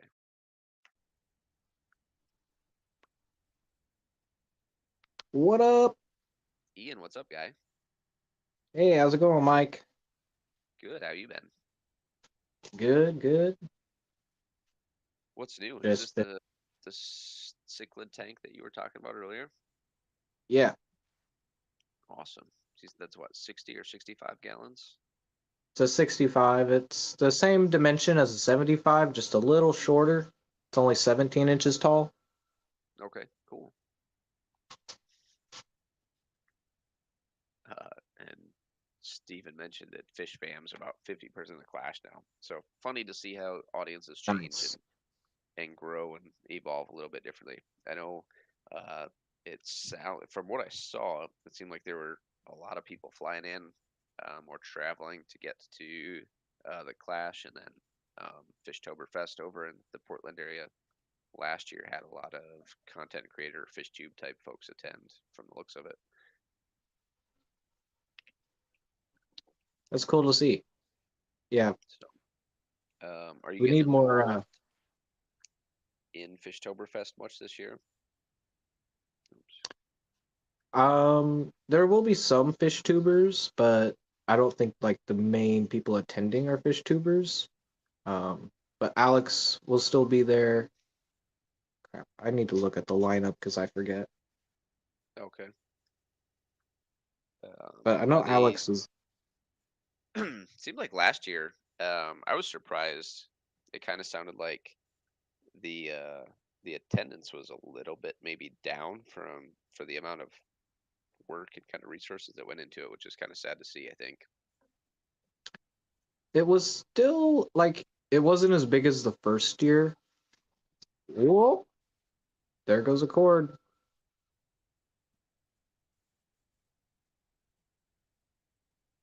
But Because this is what, the third year that you guys have done that now.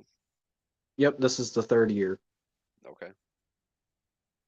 and it's the second year we're having it as a 2-day event. The first year, since it was a 1-day event, I feel like we had more of an attendance, but last year we still did pretty well. We had good numbers. It was over 1,000 people that came and signed Awesome. in to the sign-in sheet, so that was really cool to see. Super cool. Now, what's like the rough population of the Portland area there? I would have to look that up. I don't even know. There's too many people. Too many. All right. Too many people, man. So, so what's going on with this tank here? You said it's a 65 gallon. Looks like it's acrylic with an overflow in the left corner. Is that right? Yep, it's got an overflow in the left corner. I gotta fix this. Hold on.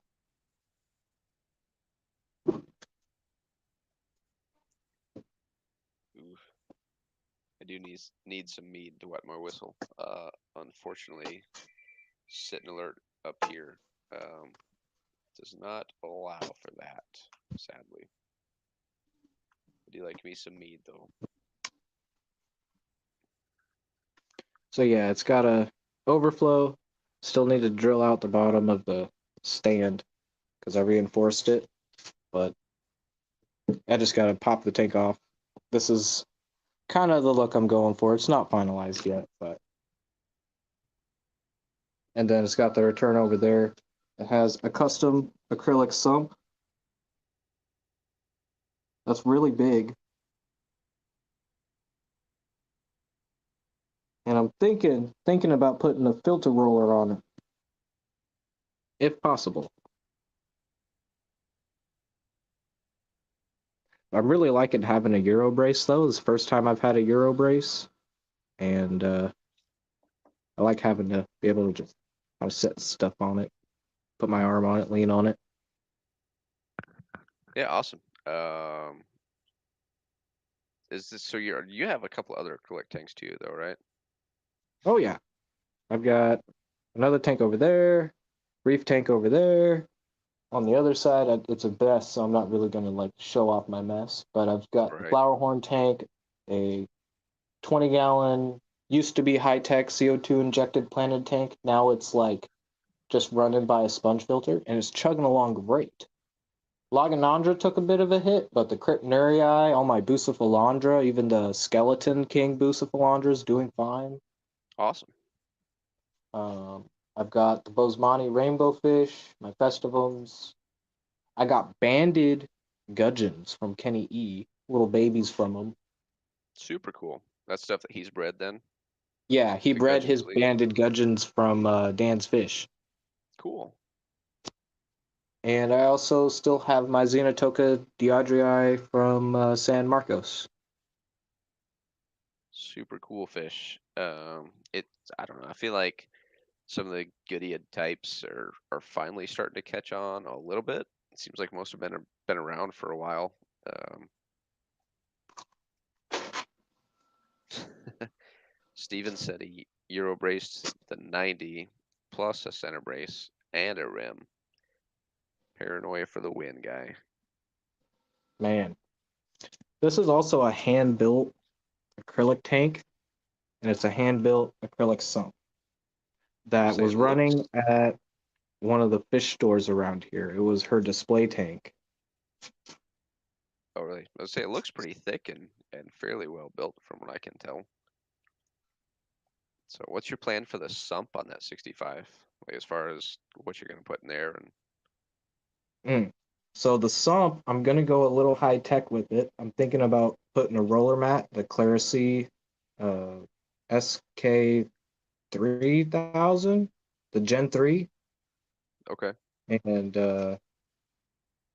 because it's the one with the float sensor. I was looking at the reef mat, the Red Sea one, but that's conductivity sensor based, so I don't think that'll work in freshwater. Yeah, I don't know. It definitely. I don't know if you could calibrate that for the difference in conductivity or not. I like a. Yeah, I don't know. I think a float sensor has less opportunity for failure myself, but that's what I'm saying. So I'll just go with the float sensor one. so. And then how big's the tank, the reef we're looking at right now? So this is a 30-gallon water box with a 15-gallon sump, and they call it the water box 45. I gotta get off this cord. Hold on. Ugh.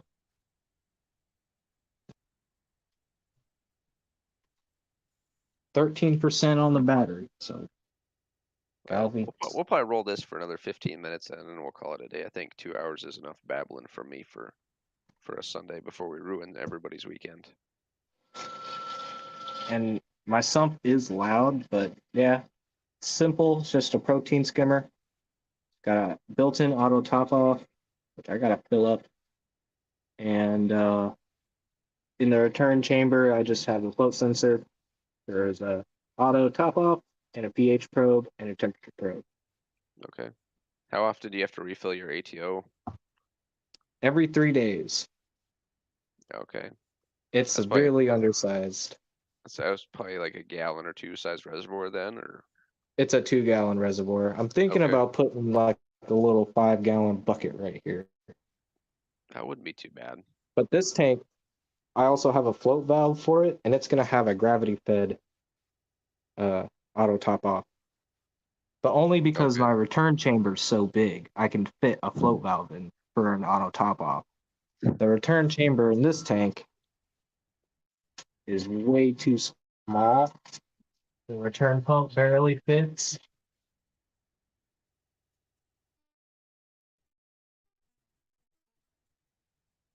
Oh, we're losing Wi-Fi in the sump. Yep. You went down under the tank. We lost you for a second there, but looks like you're back now. Yep, it don't like being under a tank.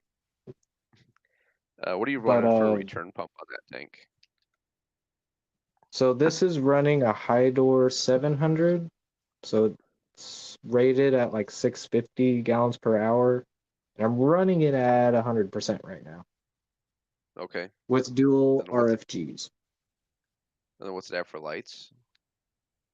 And for light, we're running an AI Prime 24 inch, or no, AI Prime right there, the 16, and then the AI Blade 24 inch. This is their new strip light that came out. And they pack some par. I haven't Okay. done any par readings, but other people have done par readings in my area with this light, and they have deeper tanks. And at 100%, they're getting at like 150, 200 at the sand bed Wow, that's crazy. with one strip light. Yeah, the blades are not something that I'm familiar with. Is it, like you said, it's fairly new? It came out this year. Okay. It's Bluetooth to your phone. They have the AI Grow version, which is it's only 3 channels. They're all 3 channels, but this version has royal blue, violet, and cool white, and that's your 3 channels you can control. And there's also a glow version, which has your UV, uh, deep has deeper spectrums and royal blue. And then there's a freshwater version, which is like red and green and warm white. And there's a refugium version, which is just all kind of red light. Okay. Now, speaking of refugiums and red lights, have you ever looked at like algae reactors and stuff? I always thought that stuff was kind of interesting. It is interesting, but I haven't done it simply for the fact that I don't really need it. I might need it now with my nutrients getting high, but really I just need to do more water changes. I am really a big fan of keeping a dark sump. Know why? Because I don't have to worry about really cleaning anything in there other than some sponges. Right. But I don't have coralline growing in my skimmer. I don't have coralline growing on my baffles or in the sump. Like this thing is squeaky clean in there. And really, to keep your nutrients down in a tank this small, water changes is the best thing. And a refugium is just going to strip all the nutrients and stuff that corals want. Right. From what I've researched, Cool. they're really Awesome. good on big tanks, but not nano tanks. Yeah, I could see that. Plus, they take up a lot of space most of the time. They do, and they're ugly. Sumps make or refugiums make ugly sumps. I remember when what do they call it? The algae turf scrubbers. Oh, Kind of. those I think are a game changer for monster farm systems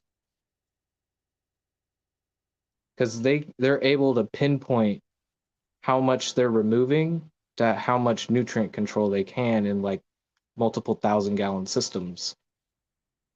Okay. Dang, But that's I haven't really seen the benefit of it in like a smaller tank, even like a couple 100 gallons. I think those things are just way too overpowered for what they are. And from what I see, people run into a lot of low nutrient problems. Corals don't want low nutrients. They want food in the water, nitrates, phosphates. Yes, you're gonna have some algae, but I'm lacking cleanup crew. They're very old. The cleanup crew that I put in here, and I haven't refreshed them other than a couple snails. okay. And I haven't been doing water changes. So water changes, weekly water changes is how you really keep it down. Now, Steven asked, since he's primarily a planted guy, he asked if you mentioned not wanting coralline algae down in the sump. He asked if it's bad, and if it's hard to remove like a green spot, or if it's even worse. It's worse than green spot. So coralline, this purple stuff on the glass, If it were to just dry, it's basically calcium carbonate stuck to the glass. So you have to really scrape on it.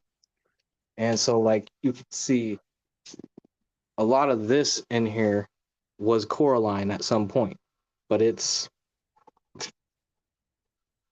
really tough and it's just calcium now. I'm going to leave it in there, kind of, I think. I'm going to clean the bottom out real good so that it's good for a seal. But I kind of want calcium in my water, and it's not a ton of calcium, so what's going to hurt with a little bit of calcium buildup? Right. Even in the sump, there's those little calcium worms and things that build up in the sump. So now I know there's a lot of products out there to try to boost coralline growth initially. So does the coralline growth, is that an indicator or is that something, is it just aesthetic that people enjoy that? Um, It is, to me, it's an indicator. When you start to see coralline growth, you can grow stony corals because coralline grows when your calcium and alkalinity, magnesium, and that's all in good ratios. When those are growing and they're stable, you get dense coralline. Like you can see, there's no algae on this rock, like red turf algae and stuff like that, because there's coralline on it. The algae doesn't grow on coralline, so that's why you want it on the rocks. But the coralline comes on the frag plugs you get, so you don't have to buy any of those bottled coralline stuff. okay. You just get some frag plugs, make sure they're the frags you get. You don't want to buy brand new frags because those are going to do worse. You want frags that have been healed, that have been sitting in a tank for a couple weeks or maybe a couple months before they get into your tank so that they have that buildup of beneficial stuff and they're strong enough to come into your tank because it's a new Right. system. Speaking of frags, there's a frag to the right of that Euphilia, kind of in the middle. That small little orange and pink one. What's that guy? That is branching Cyphastria dicadia, I believe. I might be butchering the species. I got it completely wrong. I might have froze up. And I think you're back. Okay. Branching Cyphastria is what that one's called. Cyphastria dicadia or something like that. But Okay. yeah, so it's like the normal Cyphastria that people get to encrust the rocks, but it branches. And I got it Awesome. way too close. The Euphilia is really growing. And What's to the you, left of the Euphilia?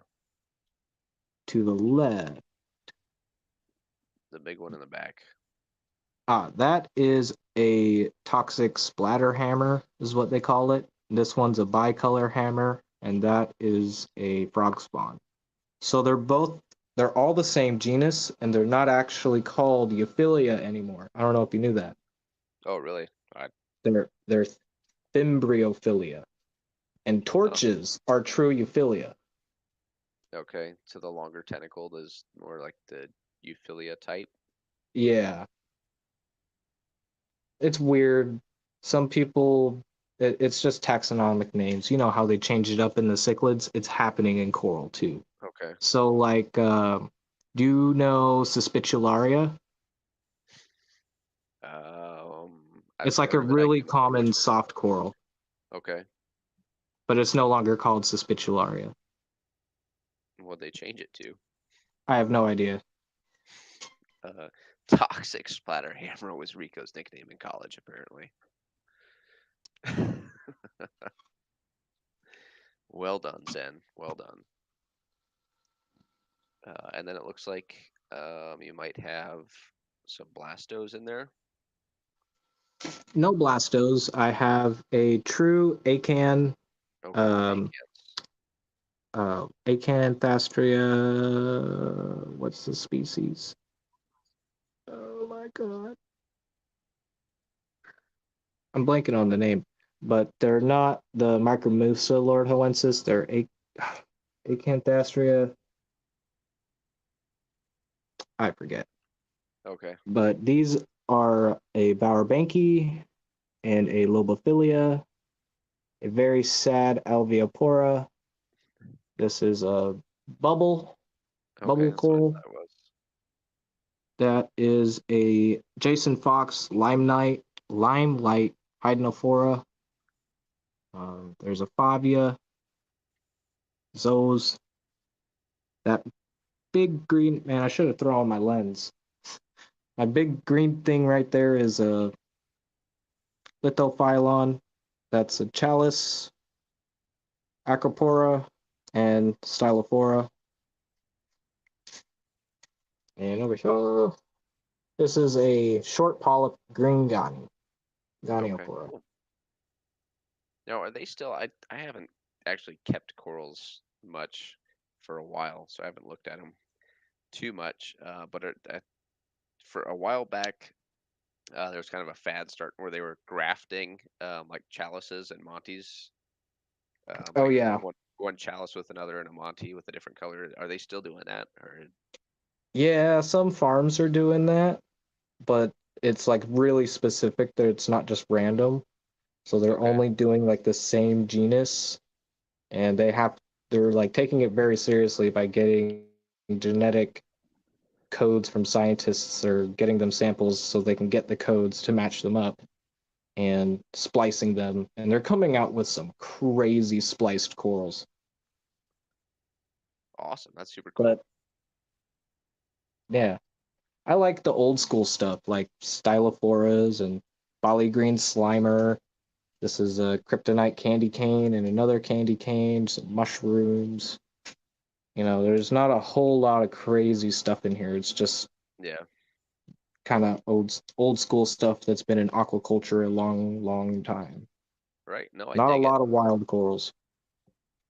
There was a local guy, well, local-ish. He's about an hour south of me, but he posted some pieces of Hollywood Stunner chalice the other day, and you get like a 4-inch round disc of it. I think he wanted like $10 for it just because he had a bunch of them laying around.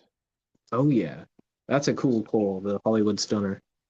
So the Hollywood Stunner, there's coral. There's, I mean, the names are all shenanigans, but there's so many cool color corals out there, and you don't Well, have to get well, crazy with like Hollywood the Stunner, SBS. And, Hollywood Stunner is called Hollywood Stunner because of the guy who brought it in. It was like Sprung Stunner or something like that, okay. and I don't know why they call it Hollywood, but there is a reason why Hollywood Stunner is called Hollywood Stunner. There are a lot of corals that have bullshit names on wild coral. That's the issue I have is bullshit names on wild coral. You can put a name on aquacultured coral like Bali Green Slimer. That's been in aquaculture since the 80s. Or Stylophora, that's been in aquaculture since the 80s. This is Milka Stylo. I don't always call it Milka, but that's Milka. Right. And like Toxic Splatter, that's been in aquaculture for, I believe, 12 years in Oregon. And this is a new aquaculture. This guy is a third generation not hammer, bubble. Cool. Awesome. It's crazy how that stuff works. So, well, awesome. Thanks, Ian, for kind of showing us around and talking saltwater stuff a little bit here. Um, it is currently 4 o'clock. So I'm gonna meet up with some of the guys I work with. We're gonna get some dinner going on the grill outside the hotel here. I definitely appreciate it. Look forward to being able to talk to you about some more saltwater stuff in the future Yeah, here. yeah, man, I'm excited.